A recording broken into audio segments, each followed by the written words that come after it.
헤어진 지 열흘 만에 전 여자친구를 찾아가 살해한 혐의로 30대 남성이 경찰에 체포됐습니다. 다시 만나달라는 요구를 거절하자 범행을 저지른 것으로 보입니다. 숨진 여성은 수개월 동안 스토킹과 또 폭행에 시달린 것으로 경찰 조사 결과 드러났습니다. 첫 소식 김아른의 기자가 보도합니다. 경찰과 소방이 도로를 통제하고 에어매트를 설치합니다.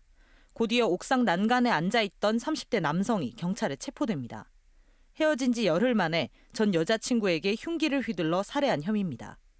남성은 범행 직후 오피스텔 옥상에서 뛰어내리려다 출동한 경찰에 의해 붙잡혔습니다. 경찰 조사에서 이 남성은 헤어진 여자친구에게 다시 만나자고 요구했다 거절당하자 범행을 저질렀다고 진술했습니다. 경찰은 남성이 오피스텔에 미리 들어가 있다 숨진 여성이 배달 음식을 받기 위해 문을 연 틈을 타 집안에 침입한 것으로 보고 있습니다. 흉기도 미리 준비한 것으로 확인됐습니다. 여자분이 여기서부터 피 많이 흘리고 심폐소 생술해도 안 되는 그런 시간 상태까지 되는 것 같더라고요. 조용한다는데 갑자기. 특히 숨진 여성은 지난 6월 이후 3차례나 폭행과 스토킹 혐의 등으로 남성을 경찰에 신고했던 것으로 드러났습니다. 하지만 경찰의 신변 보호 조치까지는 요구하지 않았습니다.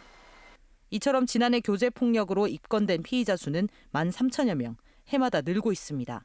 분리 조치라든가 응급 조치라든가 이런 것들이 지금 법적으로 명문화되어 있지 않기 때문에 가정폭력이나 스토킹 범죄와 같은 수준의 피해자 보호제도를 마련해야 된다. 경찰은 가해 남성에 대해 살인 혐의로 구속영장을 신청하고 계획범죄 여부를 수사 중입니다. KBS 뉴스 김아른입니다.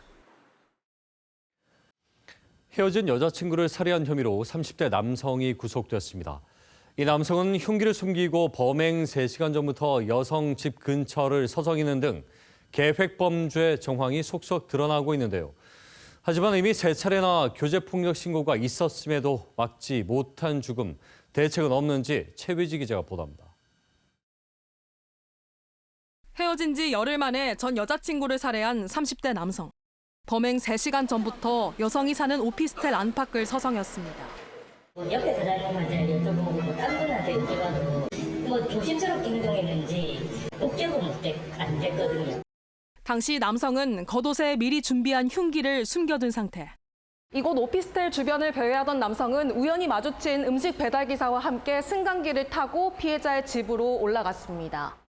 문 앞에 둔 음식을 찾으려 여성이 문을 여는 순간 남성은 순식간에 집으로 침입해 흉기를 휘두른 것으로 경찰은 보고 있습니다. 남성이 집에 머문 시간은 불과 4-5분 정도. 112에 신고할 겨를도 없이 희생당한 겁니다. 지난 석 달간 숨진 여성이 경찰에 신고한 건 모두 3차례. 이 같은 비극은 예견됐지만 막지 못했습니다. 실제 최근 3년 반 동안 벌어진 교제 살인 중 범죄 전 폭행 등 피해가 발생한 경우는 42%에 달합니다. 이 때문에 교제 폭력 단계에서부터 경찰의 적극적인 개입과 피해자 보호 조치가 이루어져야 한다는 지적입니다. 피해자한테 이런 어려운 문제에 대해서 네가 어떻게 하려 묻는 것이 아니라 가해자에 대한 적절한 처벌하고 피해자를 안전하게 만들기 위해서 먼저 나서줘야 된다고 생각이.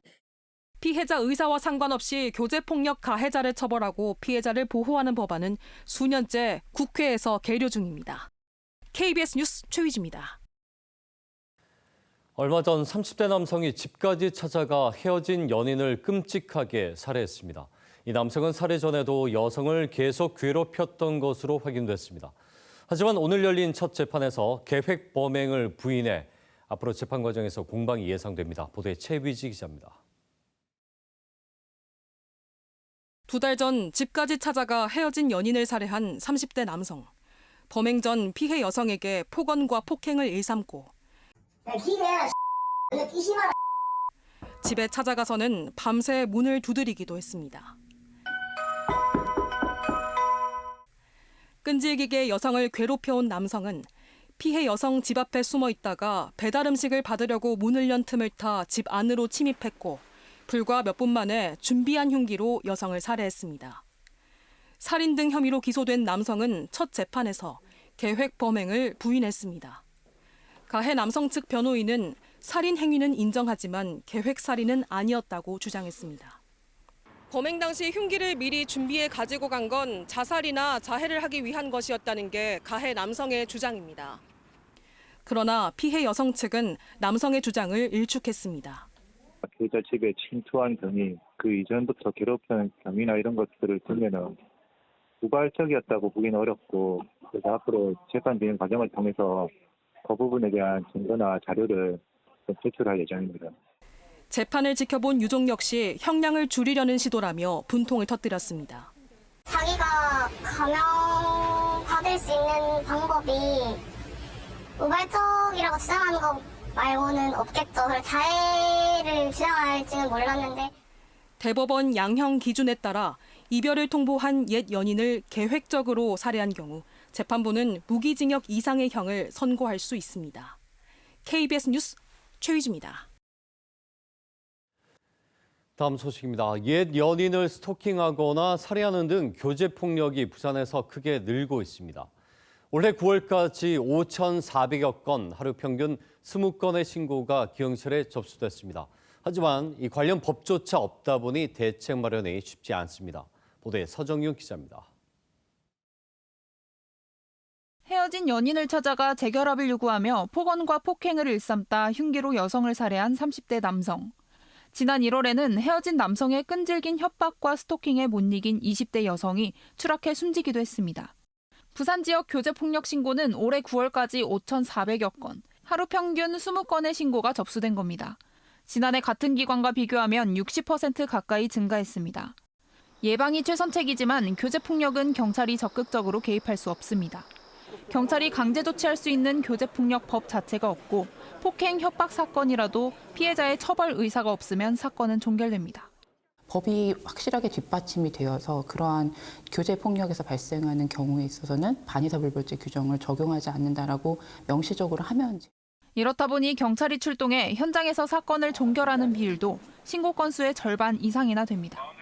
경찰이 가해자 범죄 이력과 범죄로 이어질 수 있는 위험성을 피해자에게 알릴 수 있는 방안을 마련해야 한다는 지적입니다. 폭력의 수위가 점점 심해지고 있는지 여부를 판단하는 게 경찰이 개입할 수 있는 제도는 이미 갖추어져 있다. 다만 이제 그걸 활용을 어떻게 어느 단계에서 하느냐. 또 부산에 16곳뿐인 피해자 임시 숙소를 확대하고 교제폭력 초기, 가해자 교육과 치료를 할 수 있는 프로그램도 필요합니다. 지난 7월 국민의힘 김미애 의원이 교제폭력 관련 특례 법안을 발의했지만 국회에 계류 중입니다. KBS 뉴스 서정윤입니다.